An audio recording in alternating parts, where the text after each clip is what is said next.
Boa pergunta. Bom, olha só, a nossa forma de ver o mundo, de interagir com as questões sociais e com os problemas do dia a dia, produziu em nossa mente a ideia de que a riqueza tem relação direta com a felicidade.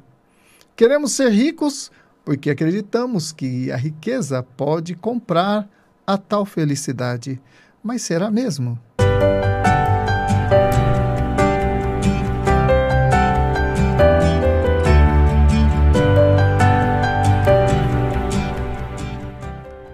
É fácil a gente ver pessoas que estão nadando no dinheiro, mas são mais infelizes do que a gente.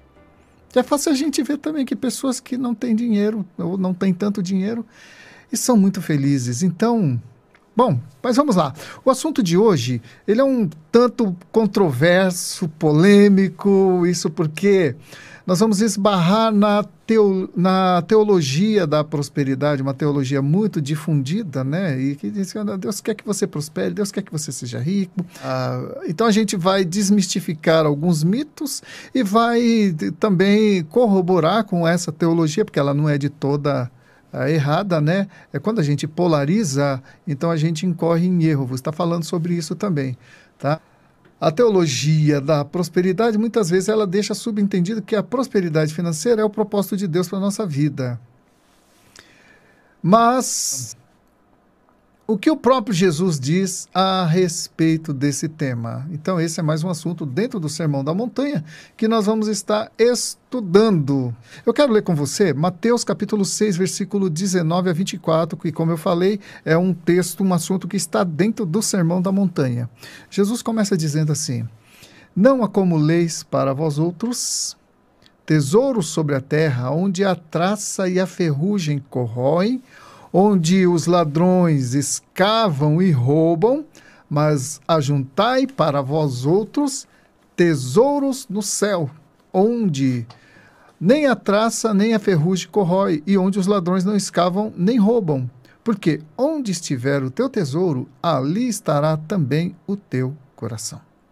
São os olhos a lâmpada do corpo. Se os teus olhos forem bons, todo o teu corpo será luminoso. Se, porém, teus olhos forem maus, todo o teu corpo estará em trevas.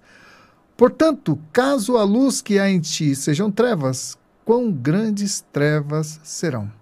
Ninguém pode servir a dois senhores, porque ou há de aborrecer-se de um e amar o outro, ou há de se devotar a um e desprezar o outro. Não podeis servir a Deus e às riquezas. Bom, olhando para esse texto, a gente já tem a ideia de Jesus sobre essa questão, né? Mas se a gente for vasculhar a Bíblia, nós vamos encontrar textos aparentemente contraditórios. Mas então, né? Vamos procurar aqui unir textos que falam contra, textos que falam a favor da prosperidade, para a gente formar uma ideia, né? Bom, a primeira pergunta aqui, né, que nos vem para discorrer sobre isso é: de acordo com esse texto, Jesus está condenando a riqueza? Bom, para responder a essa pergunta de modo coerente e correto, nós temos que levar em conta vários outros textos que versam sobre o mesmo assunto, para não incorrer em contradições ou conclusões incorretas, o que a gente vê aos montes por aí, né?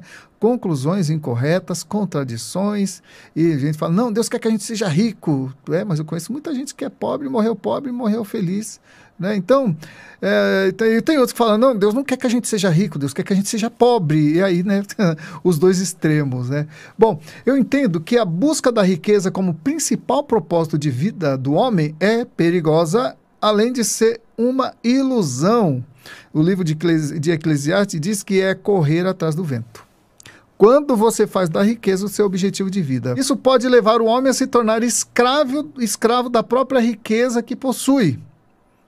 Isso me fez lembrar da história de um homem que estava no navio, e o navio bateu numa rocha e começou a afundar. E esse homem era muito rico e ele estava levando para onde ele ia muito ouro, né? E aí o pessoal que trabalhava no navio pediu para todo mundo abandonar o navio e parece que não tinha embarcação suficiente. Esse homem que era muito rico, então ele não conseguiu um barco para ele. E aí, muitos se atiraram na água e foram nadando até a praia, de alguma forma, salvar suas vidas, né? Alguns até conseguiram salvar as vidas nadando. Mas aquele homem, ele pegou todo o dinheiro, correu lá, foi inclusive um dos últimos a sair ali do navio, porque tinha muito ouro e tal, e ele não queria deixar. E aí, ele pulou na água com todo aquele ouro. Adivinha o que aconteceu? Não quis largar o ouro. Afundou junto com ele, porque o ouro, ele não flutua na água, né? Se fosse uma boia, mas o ouro, ele afunda. E aquele homem, então, querendo salvar a sua riqueza, morreu com ela. Isso nos faz refletir, amado, sobre até que ponto a busca pela riqueza é produtiva na nossa vida, é nociva ou é importante para nós. O apóstolo Paulo, né? Vou falar aqui primeiro, o apóstolo Paulo, ele fala sobre isso em 1 Timóteo, capítulo 6, versículos 9 e 10. Eu vou me utilizar aqui de alguns versículos, tá? Então, hoje a Bíblia vai falar mais que eu, espero, né? Então, Paulo, ele diz para Timóteo o seguinte: os que querem ficar ricos caem em tentação, em armadilhas e em muitos desejos descontrolados e nocivos que levam os homens a mergulharem na ruína e na destruição. Olha o exemplo do homem que eu dei aí, né? Que quis salvar o ouro e morreu, afundou no mar junto com o ouro que ele queria salvar. E o apóstolo Paulo então diz: os que querem ficar ricos caem em tentação. Jesus, no Sermão da Montanha, ele vai deixar muito claro que nós não podemos servir a dois senhores, ou seja, servir a Deus ou a riqueza, pois correremos o risco de usar as pessoas e direcionar a nossa fé para esse propósito, ou seja, usar a Deus para servir as nossas riquezas, ao invés de usar as nossas riquezas para servir a Deus, né? Tem pessoas que são ricas e que servem a Deus com suas riquezas. Amém, glória a Deus. O coração dela está em Deus e não nas riquezas. Mas tem gente que faz o contrário, que tem uma fé funcional, aquela fé para obter as coisas, né? Ao invés de ter a fé para abrir mão, fé para entregar, isso é ensinado a ter fé para receber, né? Agora, quantas pessoas você conhece que mergulharam ou que melhoraram de vida ao se converter e depois, pela mesma razão, se desviaram? Eu conheço alguns que depois que arrumaram sua vida, claro, olha, quando você para de usar droga, você para de beber, você começa a economizar dinheiro, a ter uma vida mais regrada, é claro que você começa a prosperar. E muita gente ainda sai de uma casa ruim onde morava, consegue comprar uma casa melhor e tal. Então, tudo isso faz parte. Mas eu vi pessoas, amadas, já conheci pessoas que prosperaram, que saíram de um status de pobreza e melhoraram de vida. Não vou dizer que ficaram ricos, mas melhoraram de vida, ficaram ricos em relação ao que tinham, né? Não tinha nada e passou a ter alguma coisa. E de repente se desviaram, acharam que não precisavam mais de Deus, tá? E eu acho que você deve conhecer pessoas assim também.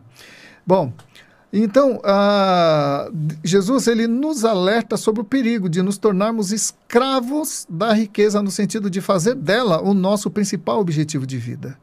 Então, Jesus, ele não é propriamente contrário à riqueza, mas se a riqueza é o objetivo da nossa vida e não Deus, então aí nós temos um problema de prioridades, né? Para onde estão voltados os nossos olhos, para onde está inclinado o nosso coração.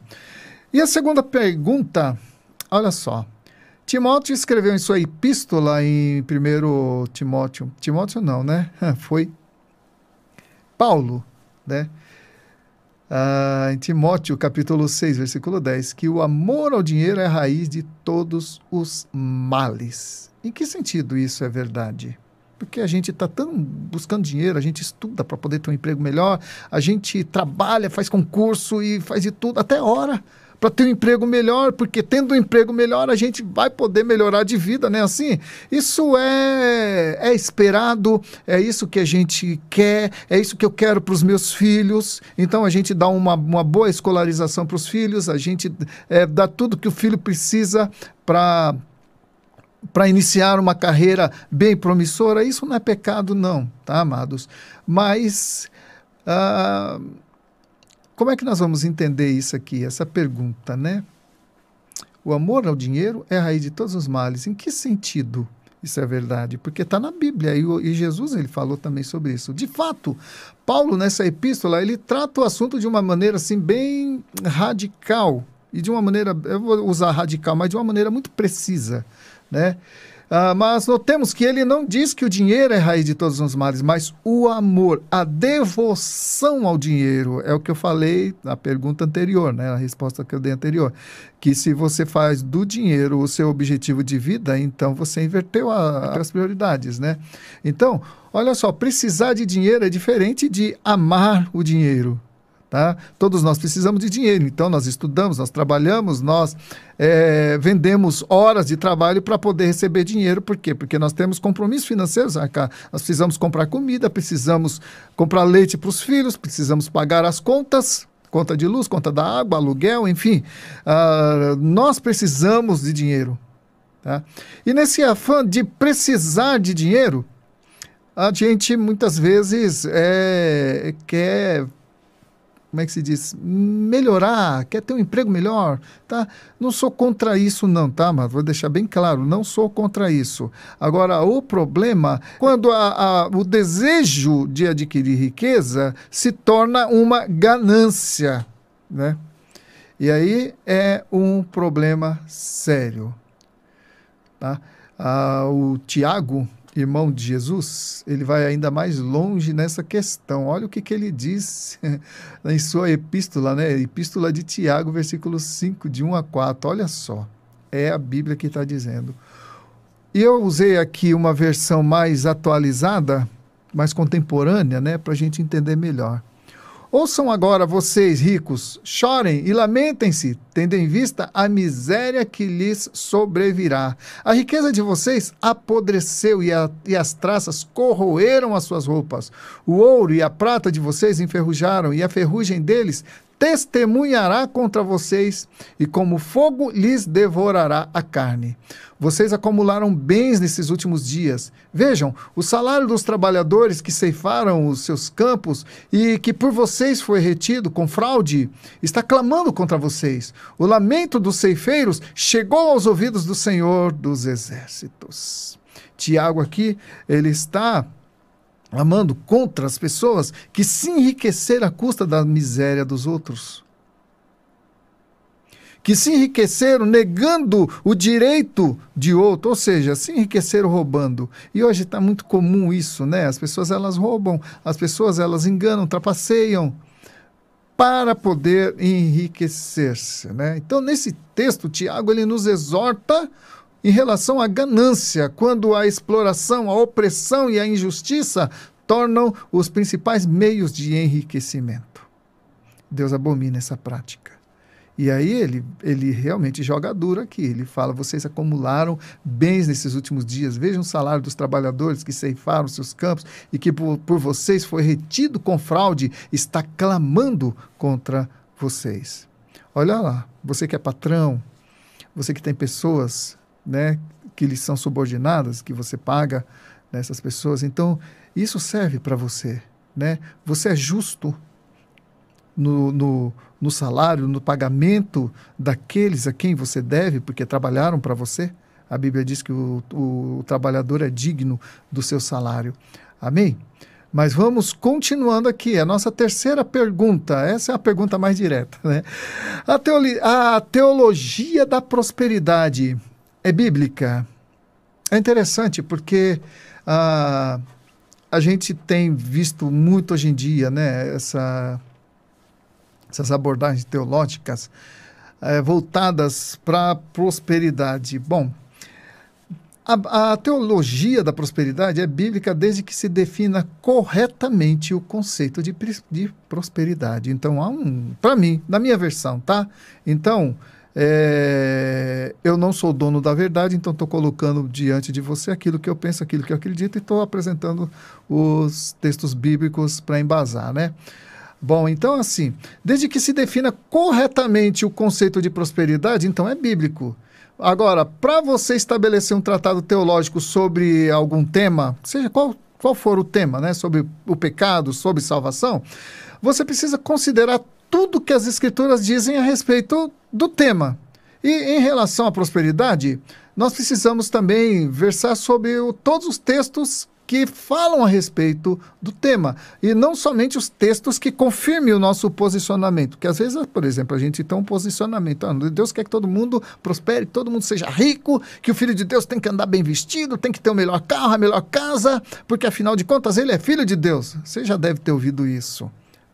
Então a pessoa, ela vai na Bíblia e ela procura todos os textos que falam a respeito disso, e ela fala, olha, está escrito aqui, está aqui, está aqui. E aí as pessoas que não conhecem toda a Bíblia falam, se está escrito, então é verdade. Mas, amados, como eu falei, para que você possa ter uma ideia mais acertada ou um entendimento mais correto sobre algum assunto da Bíblia, você tem que ler tudo, estudar tudo que a Bíblia diz a respeito daquele tema. Senão, você vai chegar a conclusões erradas que, no seu ponto de vista, estão certas, né?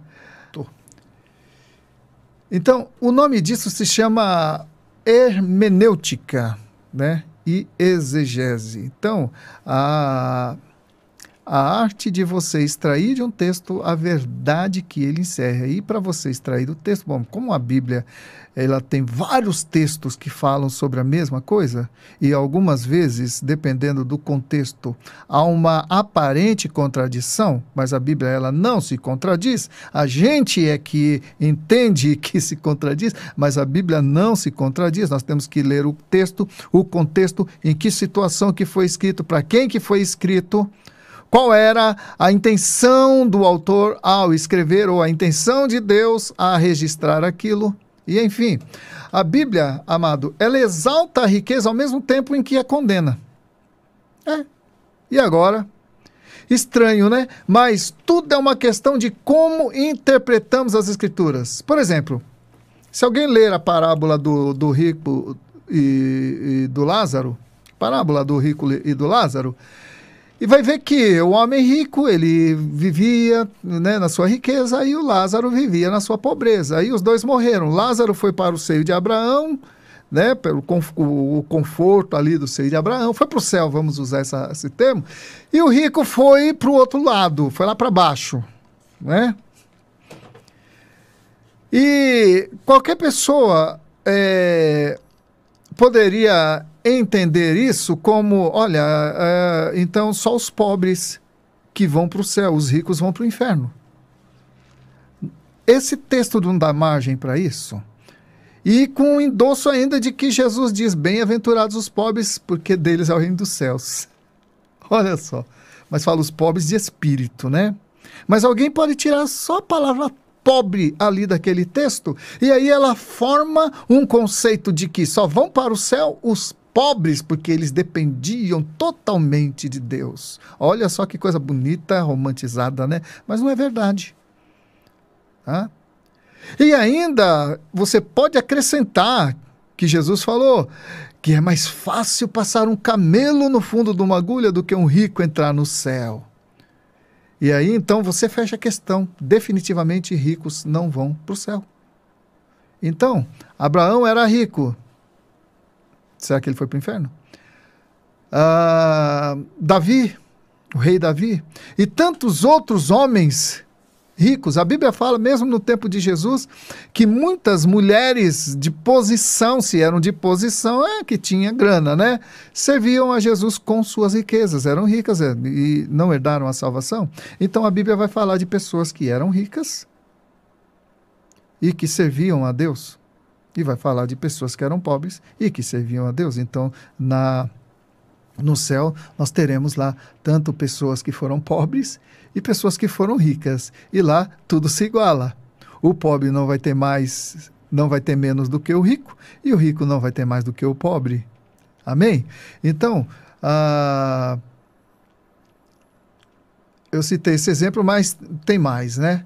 O fato é que nós temos a tendência, olha só, mano, os fatos nós temos a tendência de interpretar as escrituras à luz da nossa experiência. Por exemplo, se eu sou uma pessoa bem de vida, aí eu vou ler a Bíblia, né, e vou me converter e tal, mas se eu bem de vida, tenho um carro, moro lá no Candeias, né, que é um bairro nobre aqui de Vitória da Conquista. E então, eu vou fazer uma leitura da Bíblia, a minha impressão da Bíblia que é voltada para a prosperidade. Eu não vou ter problema nenhum. Por quê? Porque eu sou uma pessoa próspera. Então, eu vou interpretar a Bíblia à luz da experiência que eu tenho com dinheiro. Olha, Deus quer que você seja rico, porque olha, eu sou rico, sou crente e tal, né? Já o pobre, a pessoa que é pobre, né? Eu estou colocando aqui rico e pobre para você entender o que eu estou querendo dizer. O pobre, que é de poucos recursos e tal, ele vai se consolar em versículos que falam bem-aventurados os pobres, que fala que Lázaro foi para o céu porque era pobre. Então ele vai interpretar a experiência de vida dele, o status de vida dele agora, né, ou a Bíblia, ele vai interpretar a Bíblia à luz da sua experiência de vida. Assim como o rico vai interpretar também a Bíblia à luz da experiência que ele teve. E aí nós vamos ter aí pessoas pobres defendendo a pobreza, né? Que defendendo que é só os pobres que vão para o céu, e nós vamos ter lá os ricos defendendo que todo crente tem que ser rico, se ele não for rico, algum problema ele tem. Não tem fé, está em pecado, enfim, né? Mas o correto, amado, como é que nós vamos resolver aí esse dilema? Não é se interpretar as escrituras à luz das suas experiências, mas é o contrário. É interpretar as suas experiências à luz das escrituras. A régua é as escrituras e não a sua experiência. Agora, o problema é que muitas vezes a gente se torna o modelo. Só porque a gente, vamos supor, eu fiquei rico, eu prosperei, então eu trabalhei, eu jejuei, eu dei dízimo e tudo e fiquei rico. E aí eu pego, então, essa minha prosperidade e eu uso como padrão, como uma doutrina para as outras pessoas. Olha, façam como eu fiz. E aí, amado, eu tenho que te dizer uma coisa. Eu conheci pessoas que eram muito boas dizimistas, que era fiel à casa do Senhor e que morreu pobre. Não conseguiu ficar rico. Será que tinha algum problema? Não, não tinha. Tá? Então, essa questão de aquisições aqui na Terra só tem valor dentro da nossa esfera de conhecimento aqui. Mas, olha, amado, nós não vamos ficar aqui para sempre. Né? Daqui a pouquinho eu vou falar sobre isso. Tá? E Jesus mesmo, ele diz, né? Olha, tudo isso vai passar, você não vai levar, você não vai ser enterrado junto com o seu cofre. Né? Seu cofre vai ficar. Você não vai ser enterrado junto com o seu dinheiro vai ficar.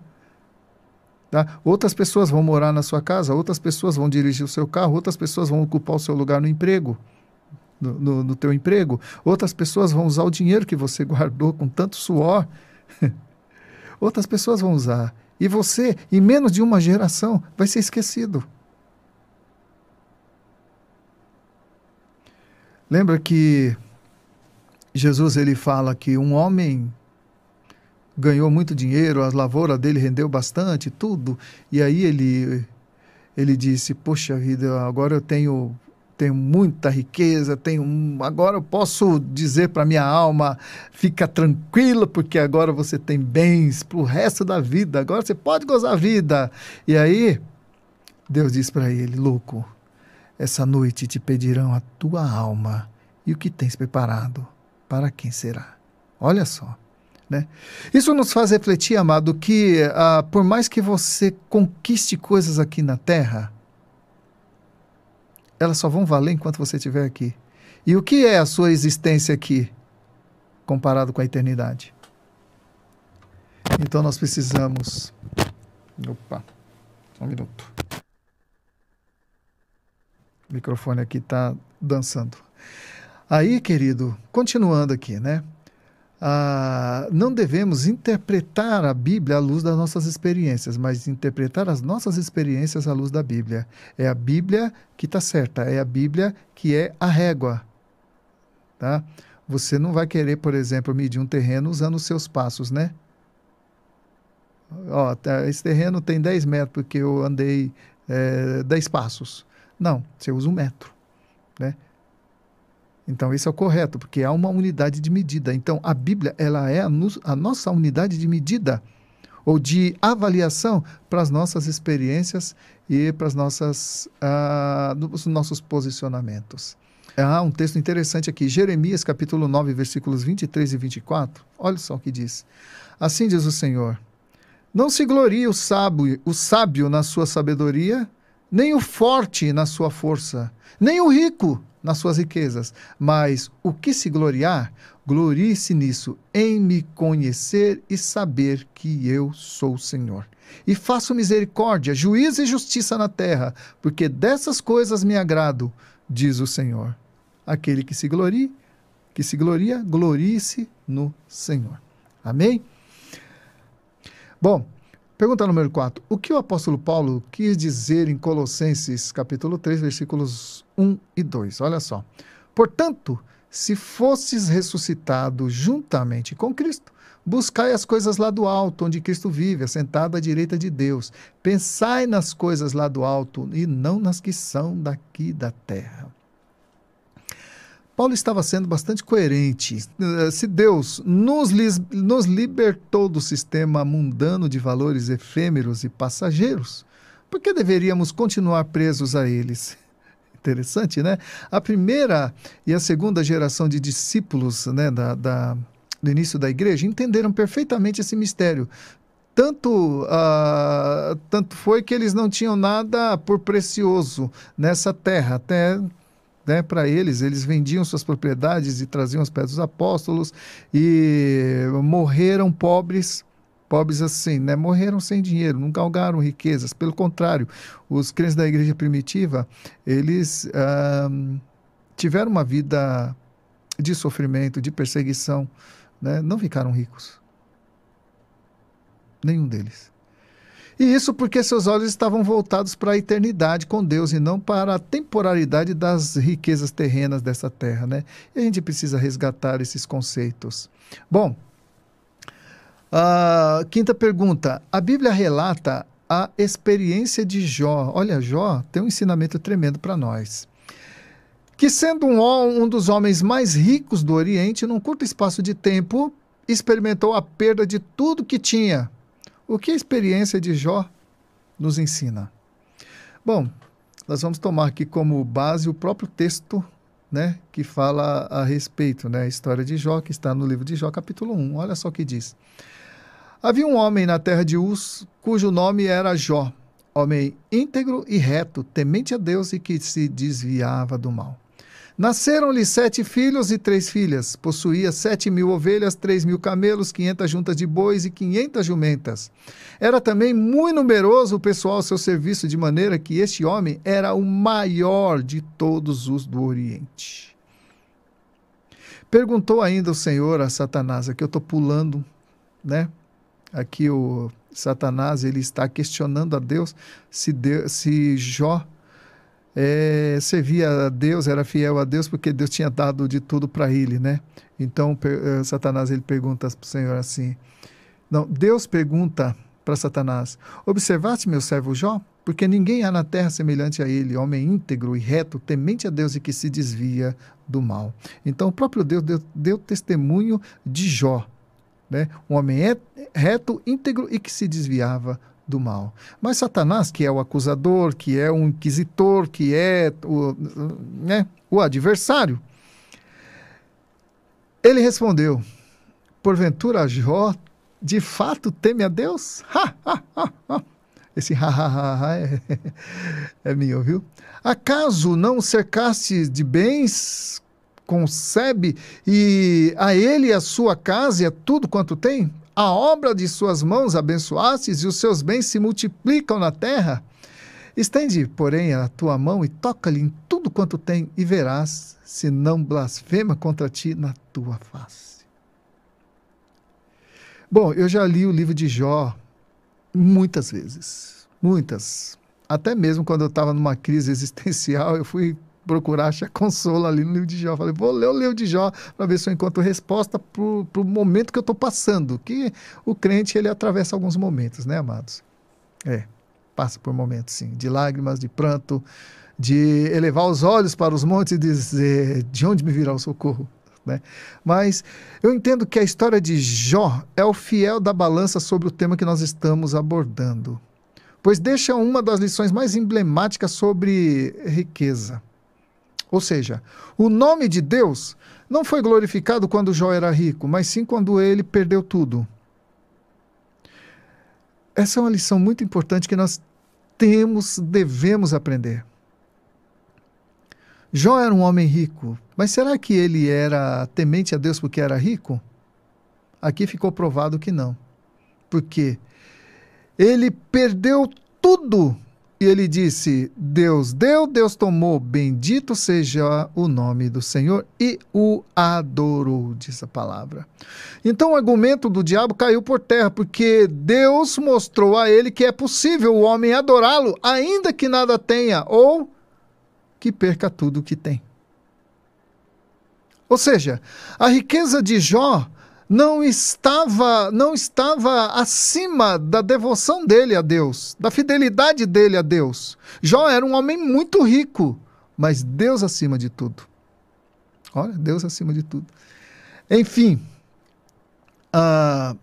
então, olha só que Jó, depois de ter perdido tudo, né, no Jó capítulo 1, versículos 20 e 22, ele diz o seguinte: então Jó se levantou, rasgou o seu manto, rapou a cabeça e lançou-se em terra e adorou e disse, nu saí do ventre da minha mãe e nu voltarei. O Senhor deu e o Senhor o tomou. Bendito seja o nome do Senhor.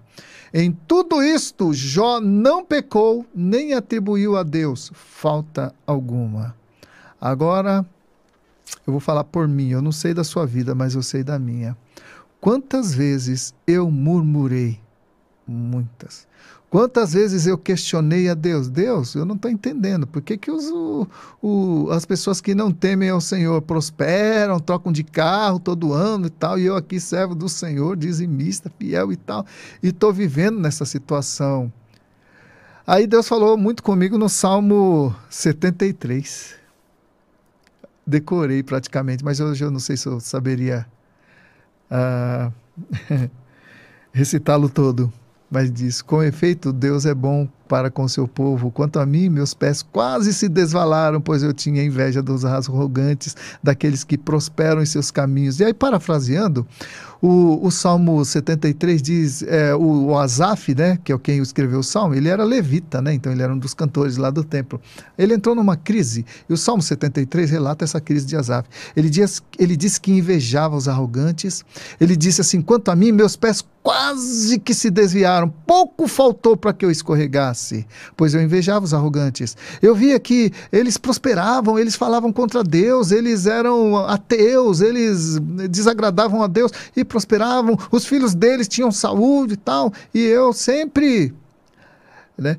E o Asaf, ele chega um momento que ele diz, em só parar para refletir sobre isso, achei que era muito pesada a tarefa para mim, eu não podia falar o que eu estava sentindo.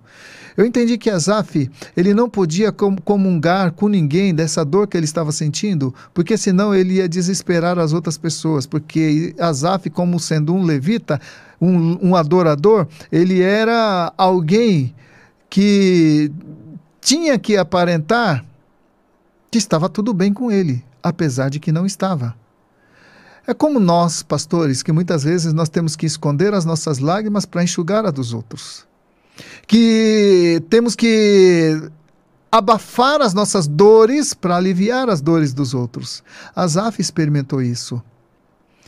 Até que entrei no santuário de Deus e atinei com o fim deles, diz o salmista, né? Interessante, depois você, como lição de casa, leia o Salmo 73 de Asaf. Mas enfim, voltando aqui, amados, Jó, então, ele passou, né, por esse infortúnio, e como se não bastasse, vieram os amigos dele, que a princípio, né, todo mundo fala que eles eram inimigos, não, mas eu acho que eram amigos mesmo, porque eles ficaram 8 dias chorando com Jó ali, chorando com Jó. Né? Então eram amigos. Só que chegou um momento que faltou a eles entendimento, porque nem Jó entendia o que estava acontecendo com ele, quanto mais seus amigos, né? Só que se os amigos tivessem apenas chorado e ficado calado, teria sido melhor, né? Mas eles inventaram de defender Deus.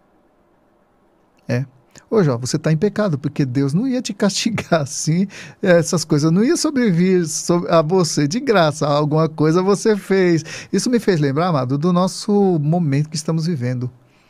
Às vezes a gente julga as pessoas, né? Não está prosperando porque não tem fé. Ah, não sarou porque não teve fé. Ah, olha, não está prosperando porque deve estar em pecado, alguma coisa tem. Vem cá, você tem dado dízimo? Por isso que você não prospera, porque não dá o dízimo. Oh, amado, não é bem assim, não. Sabe o que eu entendo? Eu posso até como é que se diz? Você pode até não concordar comigo, mas uma vez aqui no debate da Rádio Melodia mesmo, falando sobre finanças, né, sua questão, e uma pessoa contestou o que eu falei, que ela disse que ela prosperou porque ela era dizimista e ela era ofertante, atuava na igreja e tal, né? Eu falei, não, beleza, né? Só que eu conheço muita gente que não faz nada disso e prosperam também. Aliás, as pessoas mais ricas do mundo são ateus ou satanistas. Então, eu entendo mais que o que Deus quer conosco é prosperidade e não riqueza propriamente. A gente vai entender um pouquinho aqui a diferença entre elas, né? Ser próspero e ser rico. E a Bíblia fala, e de todos esses textos que eu citei, fala do mal, do perigo da riqueza, mas não fala do perigo da prosperidade, porque é uma diferença. E eu vou citar para você aqui a diferença, qual seja a diferença, certo? Mas, enfim,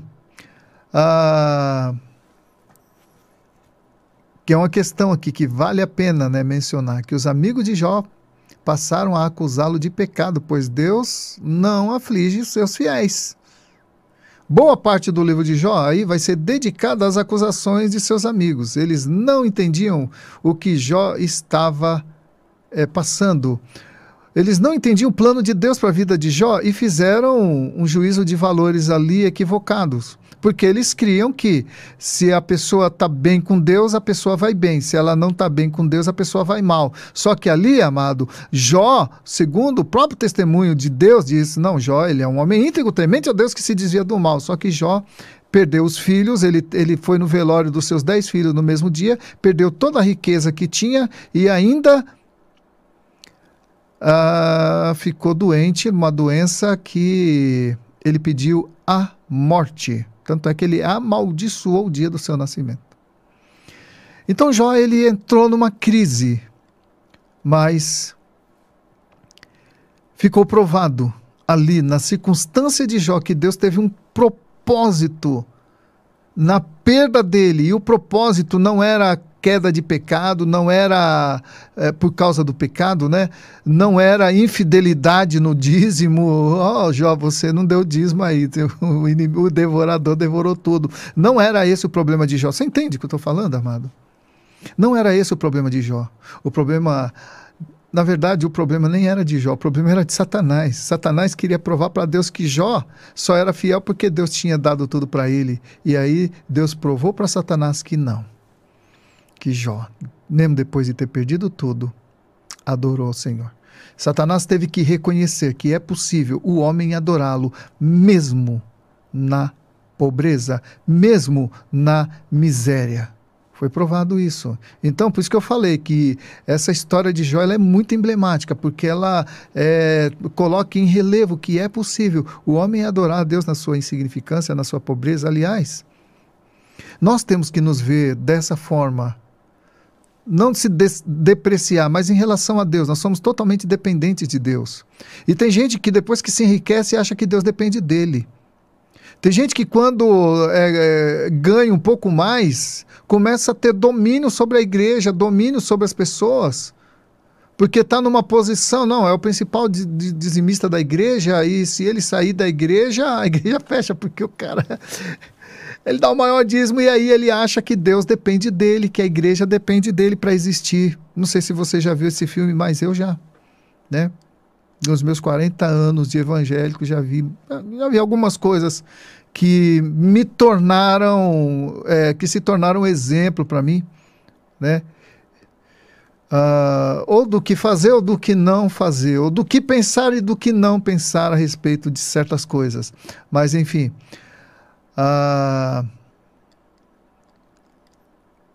nosso próximo ponto e último, isso. Existe mesmo diferença entre riqueza e prosperidade? E com isso nós vamos fechar aqui o assunto, tá? É claro que não esgota, né? Porque falar sobre prosperidade e riqueza e tal, isso aí vem muita coisa, né? Eu ainda nem peguei todos os textos que eu tinha separado para estar abordando aqui, porque não ia dar tempo, né? A gente ia ter que fazer uma série de mensagens só para falar sobre o tema. Bom, se existe diferença entre riqueza e prosperidade? Sim. Riqueza e prosperidade não são a mesma coisa. É justamente nesse ponto que a teologia da prosperidade corre o risco, não digo que ela está errada, eu digo, corre o risco de escorregar quando você faz uma abordagem equivocada, né? Ou quem recebe a palavra também não entende. A pessoa pode ser rica e não ser necessariamente próspera. Assim como também a pessoa pode ser próspera e não ser necessariamente rica. Então, prosperidade e riqueza não tem muito a ver, não. Uma coisa não depende necessariamente da outra. Olha só, riqueza é o que o homem tem. Prosperidade é o que ele é. Ele é próspero, mas não é rico. Ou ele é rico, tem riqueza, mas não é próspero. A prosperidade está relacionada ao estado de espírito, como bem-estar, alegria de viver, felicidade de modo em geral. Às vezes a pessoa mora, por exemplo, numa casa simples, mas os filhos estão ali, ela trabalha, tem o seu sustento ali, e é feliz. Ao passo que muitas vezes o rico, ele está lá, ele anda de jatinho e tal, mas ele fica numa preocupação de um dos filhos serem sequestrados, ele fica numa preocupação das bolsas de valores dar uma queda, ele fica preocupado, e preocupado em sempre ter mais. A Bíblia diz que aquele que corre atrás de riqueza, a riqueza fará para si asas, ou seja, o rico, o que ama a riqueza, ele nunca está satisfeito com o que tem. Está sempre querendo mais. Até porque, amado, sempre vai ter alguém que tem mais do que você. E aí você vai cobiçar o status do outro. Mesmo que você já está no topo, né, da pirâmide. Mas enfim. Aí, olha, riqueza, né? Como eu falei, é que o homem tem, e prosperidade é o que ele é. A prosperidade está relacionada ao estado de espírito, ao bem-estar, à alegria de viver, felicidade de modo geral. E nem sempre se tem isso com riqueza. Nesse sentido, é possível ser próspero sem necessariamente ser rico. Assim como é possível ser rico sem ser próspero. Conheci uma pessoa, e você deve conhecer também, que é rica, mas a família em frangalhos, em pedaços, um homem, um velhozinho, sozinho. E vai deixar tudo que ele construiu, toda a riqueza para filhos que sequer moveram uma palha. E se pudessem, deixariam ele no asilo. E não vê a hora do velhinho morrer para botar a mão em tudo. Ou seja, tem riqueza, mas não tem alegria. Tem riqueza, mas não pode desfrutar da riqueza porque tem uma doença degenerativa e que vai acabar morrendo, e aí é rico, mas não conseguiu comprar a saúde. É rico, mas não conseguiu comprar o amor dos filhos. Perdeu o amor dos filhos, mas a riqueza não conseguiu comprar o amor deles. É rico, mas os amigos que os rodeiam não são amigos de fato, porque quando a riqueza se esvai, os amigos também pulam fora. Eu não quero uma riqueza assim, não. Sinceramente, não. Agora, se fizermos uma comparação entre a história de Jó e a história do jovem rico, lembra do jovem rico que eu contei no início dos tempos ali de Jesus? Nós vamos chegar a conclusões interessantes. Jó perdeu tudo que tinha, mas não se afastou de Deus. O jovem se afastou de Jesus, mas não abandonou tudo que tinha. Na verdade, eu nem contei essa história do jovem rico, né? Mas você deve conhecer a história. Ali não foi parábola, não. Foi um jovem que chegou e falou para Jesus: mestre, bom mestre, que farei para herdar a vida eterna? Aí Jesus falou: é simples, cumpre os mandamentos. Isso aí é mole. Isso eu já tenho observado desde a minha juventude.